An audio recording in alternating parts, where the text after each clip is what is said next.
Welcome to this episode of Motorsport Idag podcast. Today we have very fine royalty within motorsport and racing, the current champion of the DTM series, and I would like to welcome Mr. Rene Rast to our podcast today. Yeah, hello, thanks. Yeah. As we touched on a little bit earlier before we sort of started this, is that of course you won the championship this year, and I imagine that it's a huge achievement for you and for your racing career. And how has the time been since that showdown at Hockenheim in the season finale?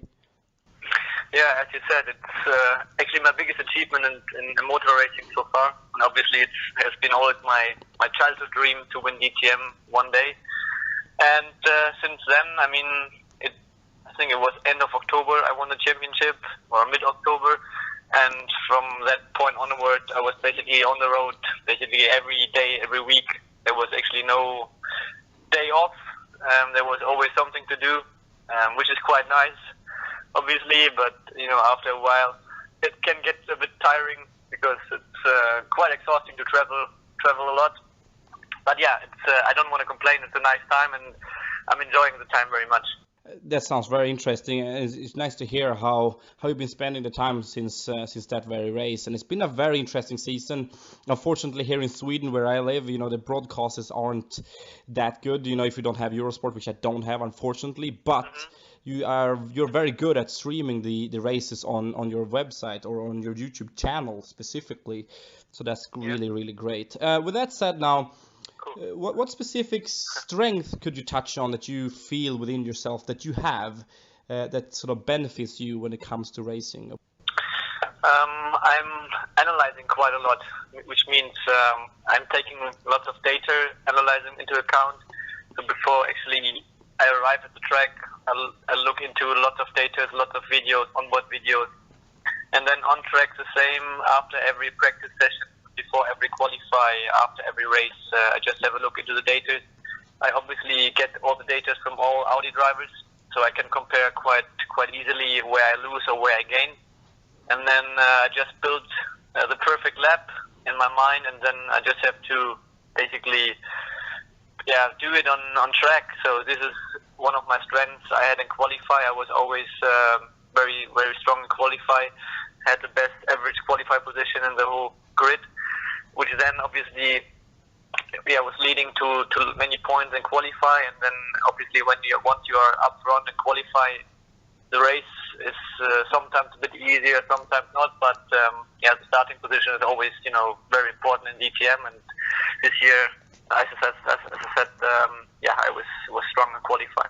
Yeah, and from what I've seen, I really actually agree with you. I can see the difference between the really front runners and maybe someone in the midfield, how they analyze and how they sort of the mentality for a race weekend. It's very nice to see how the start of the race weekend sort of transforms into a really great result through, of course, a lot of feedback, a lot of the data, and a lot of sort of putting the sectors together, and it's very nice. So would you say yourself you're a little bit like Alain Prost in that way? You're a little bit of the professor? Are you the professor of DTM maybe? Some call me actually professor already. Especially within my team, they always say that I know everything. So I like to know a lot, and I put a lot of effort into the whole DTM series, preparation and after the races. So as you said, it's a lot of things going on, and I always like to handle them very carefully and take special notice about every little detail. Also, when it comes to sort of the mentality for a race weekend for you specifically, what do you do to sort of prepare yourself mentally for the driving aspect of racing in DTM? Sort of, how do you calm your nerves, or do you have any pre-race procedures that you go through, or do you sort of just mentally just go for it? I basically just go for it. There is no procedure or something in mental terms of view. I basically live just from experience, I would say, because I did so many series already. I did so many races in my career. I just live up from the expectation, from the experience, let's say this way. Because before a race start, I'm a bit nervous. But I'm still, when the green light or when the red light switch off, I'm still very focused, and I know basically all the time what to do. So I never lose my head or something, which I would say comes from experience, and I always try to stay cool as much as I can. It doesn't always work out, but at least I try.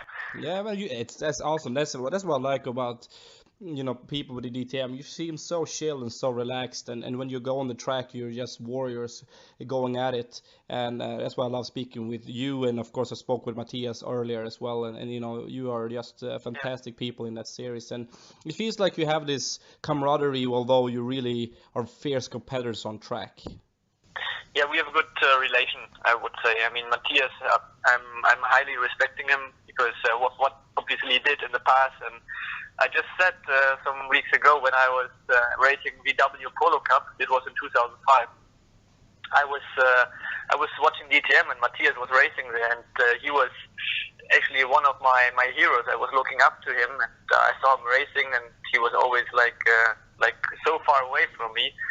And then suddenly I'm in the same series like him this year and racing against him. So it was a big pleasure, a big honor, and it was lots of fun working with him. I learned a lot from him, and I think it's a privilege to race with him or against him on track.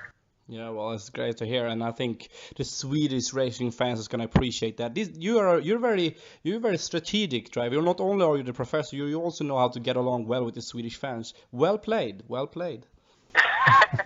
That's good to hear. Yeah, man, that's what I like about you guys. You're smart. You think further.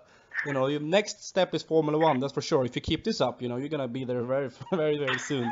I'm getting too old, obviously, but I gotta try. Never say never. Age is just a number, my friend. Yeah, yeah, that's true. Yeah. With that said, sort of, your achievement is, of course, as we already touched on, is huge. But now, looking forward now for the year that is coming, and maybe the years that's coming, what do you feel is realistically for what when it comes to racing, and what do you set for target for yourself? What target do you have for coming years? It's really difficult to set a target, obviously. I mean, this year it was clear I wanted to learn in DTM, and I wanted to grow, wanted to take some points, but there was never the target to win DTM in the first year. So now I'm basically without a target, because I mean, obviously I want to win DTM again, but it will never be like the first time, I assume. The first time winning DTM in the first year, everything was surprising. Nobody expected it, so it was like a big culture shock for me winning DTM in the first year. But now, obviously, for next year, it's very hard to know what to expect. As I said, I would like to win DTM again, but there are some other goals as well. Like winning Daytona overall or winning Le Mans overall, still on the bucket list. Not achieved yet, but still working on these plans too. Yeah. So do you have a long list? Is it as long as the IKEA list for my relatives, or is it a list that is achievable? But it's good to hear. I like that though. I like people with. I hope it's a bit shorter. Basically, it's Daytona overall, Le Mans overall, and that's basically it. I would like to do a Formula One test just to see how the car behaves. I don't want to be Formula One world champion. Not my target. Just want to feel how the Formula One car feels, just to get an impression. I always dreamed about it, but. Yeah, that's basically it. There's not much for me to do. I mean, Indy 500 I'm not thinking about, because for me it's too dangerous. So that's basically it. Yeah, but Rene, in this short time, my impression of you is that you're very brave. So come on, man, you can do it, man. If you win the Indy 500, that's the next target for you, isn't it? I can imagine you're gonna do well there. Actually, I don't want to win the Indy 500. I mean, of course, it would be nice to win Indy 500 and Monaco F1, like some guys did it already. But it's quite far away and not very realistic. So I'm not aiming for that. And anyway, Indy cars, I think, too dangerous for my personality. I'm not a brave guy. No, well, it's just nice to sort of talk a little bit about it. But you know, Yeah. there's so many things that impresses me with you. Not only your mental, you know, you mentally and your sort of your attitude, but it's it's very nice to hear what targets you set for yourself and sound very realistic. And I really hope that you achieve them. But with that said, now let's talk about this thing. You know, we have of course Mercedes now pulling out and. My question has to be for you now. Where do you think that leaves the series looking forward for the future? It's a good question, actually. I mean, as you said, Mercedes is pulling out, so for 19 it's going to be different. But I think with Gerhard Berger, we have someone in the background who's really trying a lot that the DTM will still exist in 19. And, we as a driver, we cannot do much. I mean, we just can put up a good show. We can race against each other. So people love DTM also in 18 and hopefully as well 19. But it's very difficult to say whether DTM will go or continue. Obviously, we all hope that there will be another manufacturer joining. I think Gerhard did already the first steps with, Japanese manufacturers joining DTM in the DTM final in Hockenheim to get a first taste how DTM is. And, the German manufacturers flew down to Japan and promoted our DTM cars over there. So I think they try everything, but, nobody can have a look in the future, obviously, but we all hope that it will continue. Yeah, for sure, for sure. I understand, but it's always nice to listen to someone as intelligent as you.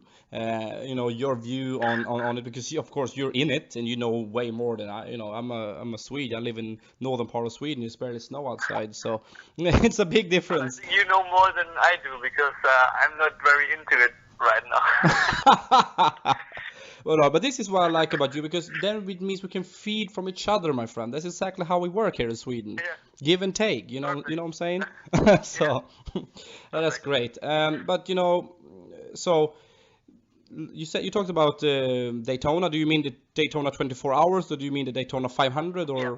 No, the 24 hours overall. So I'm not into NASCAR as well. So just the 24 hours Daytona.